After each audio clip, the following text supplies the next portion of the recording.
हिलपाटना स्थित एसएमआईटी परिसर में रविवार आईटीआई छात्र छात्री मानक पई कैंपस नियुक्ति मेला अनुष्ठित हो जाइछि। गुजरात रो रॉकी यूनो माइंड कंपनी तरफ आईटीआई शिक्षा अध्ययन करथिबा छात्र छात्री मानक पई एही नियुक्ति मेला आयोजन करा जायथिला। एथिरे मुख्य अतिथि रूपे एसएमआईटी सभापति डॉक्टर भगवान गंतायत जोगदे नियुक्ति रे जोगदेथिबा छात्र छात्री मानकु उत्साहित करी सेमानकु उत्तम भविष्य कामना करथिले। संपादक जामुला शंकर नारायण, बीएनएम आईटीआई विभाग अध्यक्ष इंजीनियर रामचंद्र पात्र, अनिल कुमार, त्रिरंग पाणिग्राही, जगन्नाथ गंतायत, पी हरेकृष्ण पात्र समेत अन्य कर्मकर्ता ही अवसर में उपस्थित थिले। गुजरात रो रॉकी यूनो माइंड कंपनी रो एचआर प्रकाश महापात्र समेत अन्य पदस्थ अधिकारी एही नियुक्ति मेला परिचालना करी 30 जन छात्र छात्री को नियुक्ति पाई मनोनीत करथिले।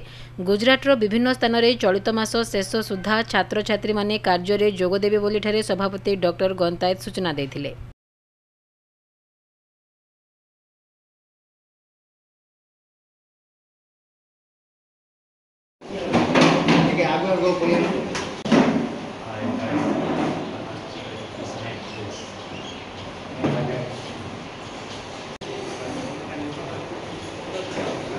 आईटीआई स्टूडेंट्स और प्लस टू स्टूडेंट्स कैंपस थिला कंपनी एचआर आसिक पहुँची प्राय 40 ରୁ 50 पिला ए कैंपस में जोग देइछंती।